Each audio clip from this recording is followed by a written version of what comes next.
Hello friends. Very good morning, Radhe Radhe, सत श्री अकाल, नमस्कार। कैसे हैं आप सब? आशा करता हूँ आप सभी काफ़ी अच्छे होंगे। और मैं शिशिर रोज की तरह स्वागत करता हूँ आपके अपने यूट्यूब चैनल शिशिर की पाठशाला में।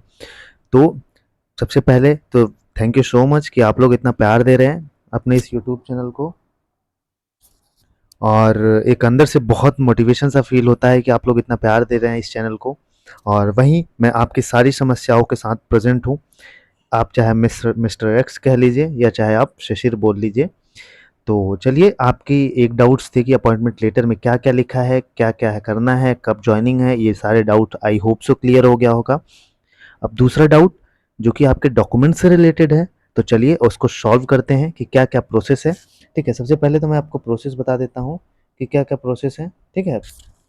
और उसके बाद सारी चीज़ों पे डिस्कस करते हैं, ठीक है?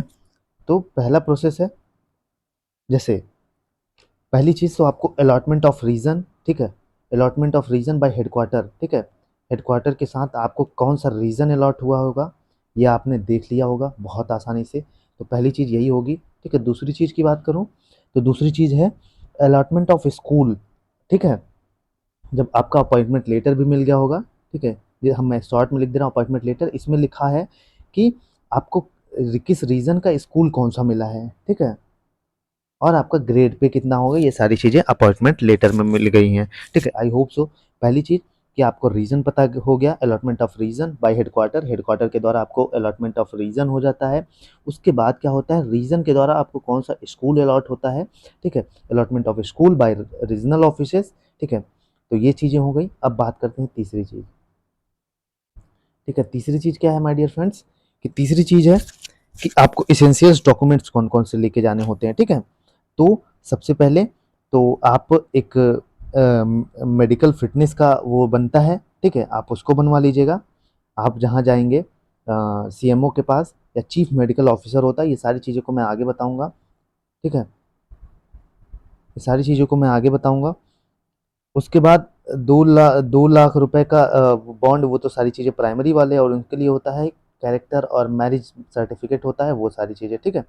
तो इसके बाद क्या होता है कि आपके जो ओरिजिनल डॉक्यूमेंट्स होते हैं, जैसे किसी-किसी ने वहाँ पे अंडरटेकिंग भर दिया था कि सर बाद में देंगे, इतने दिन का टाइम देते हैं, और वो सारी चीज़ें जो आपने की थी, तो यहाँ पे री-वेरीफ़ाई होंगे सारे ओरिजिनल डॉक्यूमेंट्स, ठीक है? तो आपको अगर कोई भी डॉक्यूमेंट्स पेंडिंग थे या प्रोविज़नल आपने दिया था और उस समय आपने नहीं दिया था, तो अब वो जाके रीचेक करेंगे, री-वेरीफ़ाई करेंगे, आपको देना है, ठीक है? उसके बाद डॉक्यूमेंट्स री-वेरीफ़ाई करके एक ओरिजिनल रख लीजिएगा, एक फ़ोटोकॉपी रखिएगा जो आपने वेरीफ़ाई करते समय दिया था, ठीक है? उसके बाद होगा ओथ टेकिंग एंड जॉइनिंग। वो एक ओथ का लेटर होता है, ठीक है? वो फ़िल कराएँगे, वो जब आप जॉइनिंग लेने जाएँगे तभी ये सारी चीज़ें होती हैं, ठीक है? तो ओथ टेकिंग और जॉइनिंग, उस समय ओथ टेकिंग हो जाती है और आपको फॉर्म फ़िल करके ओथ करा लेते हैं कि हम केवीएस के लिए अच्छा काम करेंगे, जो भी सारी चीज़ें हैं, ठीक है? अब अलॉटमेंट ऑफ क्वार्टर्स, ठीक है? इसके बाद जॉइनिंग आप ले लेते हैं, सर्विस बुक में आपका नाम हो जाता है, ठीक है? ये सारी चीज़ें हो जाती हैं। तो उसके बाद आपको एक प्रोबेशन पीरियड पे रहते हैं, ठीक है? जैसा कि आपने देखा कि 2 से 3 साल का। और उसके बाद आप क्वार्टर्स चाहते हैं, तो क्वार्टर जो भी चाहिए आप वहाँ से पूछ लीजिएगा और उसके बाद पहले क्वार्टर को चेक कर लीजिएगा, क्योंकि कई-कई ऐसे क्वार्टर्स रहते हैं कि अच्छे नहीं होते हैं या आपके लिए सूटेबल नहीं होते हैं, तो आप उसको पहले चेक करिएगा, उसी के बाद साइन करिएगा, ठीक है? लॉटरी पे। उसके बाद आपका केवीएस में स्वागत हो जाएगा। तो चलिए अब डिटेल में बात करते हैं कि कौन-कौन से डॉक्यूमेंट्स होंगे, ठीक है? तो जैसा कि मैंने इसमें लिखा है कि documents at the time of joining, तो पहला एजुकेशनल क्वालिफ़िकेशन के डॉक्यूमेंट्स आपके पास होने चाहिए। तो मार्कशीट्स होनी चाहिए आपकी, सर्टिफिकेट जो भी हैं, degree original as well as self attested photocopy from class x, कक्षा 10वीं से लेके जो भी आपने अप्लाई किया था वेरिफिकेशन के टाइम, जो भी डॉक्यूमेंट्स रखा था आपने, और जो प्रोविज़नली दिया था, जो पेंडिंग दिया था, उसको भी इसमें ले लीजिएगा, ठीक है? तो एजुकेशनल क्वालिफ़िकेशन आई होप सो आप समझ गए होंगे, मार्क्स शीट होनी चाहिए, सर्टिफिकेट जो है जिसके पास वो होना चाहिए, डिग्री ओरिजिनल होनी चाहिए, बस फ सेल्फ अटेस्टेड के साथ, ठीक है? एक फ़ोटोकॉपी का सेट होना चाहिए। अब वहीं दूसरी बात करें तो प्रोफ़ेशनल क्वालिफ़िकेशन जिनके पास हैं, ठीक है? कुछ-कुछ लोगों के पास प्रोफ़ेशनल क्वालिफ़िकेशंस होते हैं, उसके मार्क्स सर्टिफिकेट, डिग्री ओरिजिनल और एक फ़ोटोकॉपी। तीसरी बात करते हैं तो किसी-किसी के पास एक्सपीरियंस होता है, ठीक है? तो जो एक्सपीरियंस है उनके पास वो होना चाहिए, ठीक है? एक्सपीरियंस सर्टिफिकेट जो कि रिक्रूटमेंट के रूल्स और रेगुलेशन के अनुसार जो चीज़ें होती हैं वो एक्सपीरियंस सर्टिफिकेट आपके पास होना चाहिए जिन्होंने अप्लाई किया था। वहीं अब आगे देखते हैं, valid caste certificate SC, ST, OBC original as well as photocopy आपके पास होनी चाहिए, ठीक है? अगर आपने पेंडिंग उस समय प्रोविज़नली कर दिया था कि मैं बाद में दूँगा अंडरटेकिंग भर के, तो आपको अब ले जाके दिखाना है वहाँ पे ओरिजिनल और फोटोकॉपी सेल्फ अटेस्टेड होना चाहिए, ठीक है? और एक वैलिड मेडिकल सर्टिफिकेट बहुत इंपॉर्टेंट है। इसमें जैसे ये हैंडीकैप्स वाले हैं कि आप इतने परसेंट हैंडीकैप्स हैं, ठीक है? आपको एक मेडिकल बोर्ड या हॉस्पिटल जो भी है, वहाँ पे जाके एक उसको बनवा लेना है, ठीक है? एक फ़ोटोकॉपी और एक ओरिजिनल सेल्फ अटेस्टेड होना चाहिए, ठीक है? ये ओएच या हैंडीकैप्ड के लिए है। और एक ओथ या एलिजियंस एक प्रिस्क्राइब्ड फॉर्मेट में होता है, ठीक है? तो ओथ जब आप लेते हैं, ओथ ऑफ एलिजियंस, तो ये सारी चीज़ें जब जॉइनिंग लेंगे उसकी है। मार्टियल डिक्लेरेशन इन प्रिस्क्राइब्ड फॉर्मेट, ठीक है? आप ये सारी चीज़ें बात की हैं, इसको इतना ध्यान मत दीजिए। अभी medical certificate, last best certificate, अगर जिसने एक्सपीरियंस से अप्लाई किया था, वो सैलरी वगैरह मिलती थी, तो ठीक है, ये सारी चीज़ें। वहीं relieving order from concern principal, आप वहाँ से रिलीविंग ऑर्डर ले लेंगे, ये सब चीज़ें एक्सपीरियंस वालों के लिए।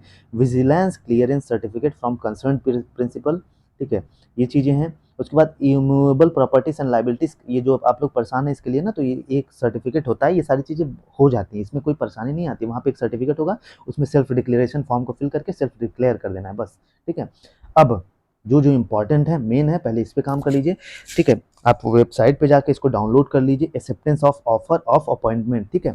आपको अपॉइंटमेंट लेटर आया 18/10/2023, 18/11/2023 के पहले आपको इसको एक्सेप्ट करना है। तो आप सबसे पहले जाइए, जिस स्कूल जो स्कूल मिला है उसके स्कूल के वेबसाइट पे जाइए, वहाँ से स्कूल का नंबर, मेल आईडी निकालिए, तुरंत कॉल कर लीजिए और उनको बोलिए कि सर मेरा यहाँ-यहाँ पे अपॉइंटमेंट लेटर आया है इसके लिए और मैं जॉइन करना चाहता हूँ, उनको पहले इन्फॉर्म कर दीजिए, ठीक है?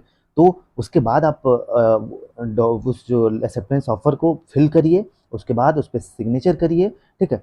और ये सारी चीज़ें करके, जैसे आपको केवीएस एग्ज़ाम्पल देता हूँ, केवीएस दांतेवाड़ा मिला है, तो आप उसको वहाँ पे स्कूल पे जाइए, उसको उसको ईमेल आईडी, कॉन्टैक्ट नंबर को पहले उनको कॉल करके बता दीजिए। उसके बाद ये अगर किसी को नहीं पता तो एक्सेप्टेंस ऑफ़र वगैरह ये सब चीज़ें कहाँ मिलेंगी, वो उनसे पूछेंगे, खुद ही बताएँगे, ठीक है? फिल करके आपको उनके मेल पर स्कैन करिए, ईमेल मेल पर मेल कर दीजिए फिल करके, ठीक है? सबसे पहले काम यही करना है। उसके बाद मेडिकल सर्टिफिकेट बनवाना है। मेडिकल सर्टिफिकेट एक फॉर्मेट है उसका, वो डाउनलोड कर लीजिए, ठीक है? उसको भर लीजिए। उसके बाद सिविल सर्जन या मेडिकल ऑफिसर, जिसको सीएमओ भी कहते हैं, चीफ मेडिकल ऑफिसर, वही बनाएगा, ठीक है? आप अपने वहाँ पे मेडिकल कॉलेज या मेडिकल जो भी हॉस्पिटल है, सरकारी अस्पताल, वहाँ पे जाएँगे, ये सारी चीज़ें आपकी बन जाएँगी, ठीक है? सबसे पहले यही बनवा लीजिए और यही सबसे ज़रूरी है। उसके बाद एक डिक्लेरेशन फॉर्म होता है, ठीक है? मैरिड हैं, विडो हैं, ये सारी चीज़ें, एक ही वाइफ़ है आपके पास, ये सारी चीज़ें उसमें फिल करनी होती हैं। फिल करके सेल्फ सिग्नेचर करके सेल्फ अटेस्ट कर लेना है, ठीक है? उसके बाद oath to be taken, joining के समय ये कराएँगे, ओथ सर्टिफिकेट वहाँ फिल करा के ओथ ले लेंगे, ठीक है? उसके बाद अटेस्टेशन फॉर्म होता है, उसमें डिटेल्स रहेंगी, फिल करना है, उसको भर देना है, ठीक है? उसके बाद प्रॉपर्टी का फॉर्म होता है, उसमें भी फिल करना है, उसके बाद सिग्नेचर कर देना है। लास्ट बट नॉट लीस्ट आता है क्वार्टर वाला, ठीक है? क्वार्टर वहाँ से पूछ लें, ठीक है? आप वहाँ से पूछ लीजिएगा कि क्वार्टर है कि नहीं है, ठीक है? और उसके बाद वहाँ पे जाइएगा, चेक करिएगा क्वार्टर को, कितना दूर है, अच्छा है कि नहीं है, कैसा नहीं है, आपकी सूटेबिलिटी के अकॉर्डिंग है कि नहीं। क्योंकि अगर आप बिना चेक किए उस पे साइन कर देंगे तो आपका जो पैसा है वो कटने लगेगा और दूसरी चीज़ हो सकता है आपके अनुसार ना हो, ठीक है? तो ये सारी चीज़ें हैं। आई होप सो आपके डॉक्यूमेंट्स वाली क्लियरेंस सारी चीज़ें क्लियर हो।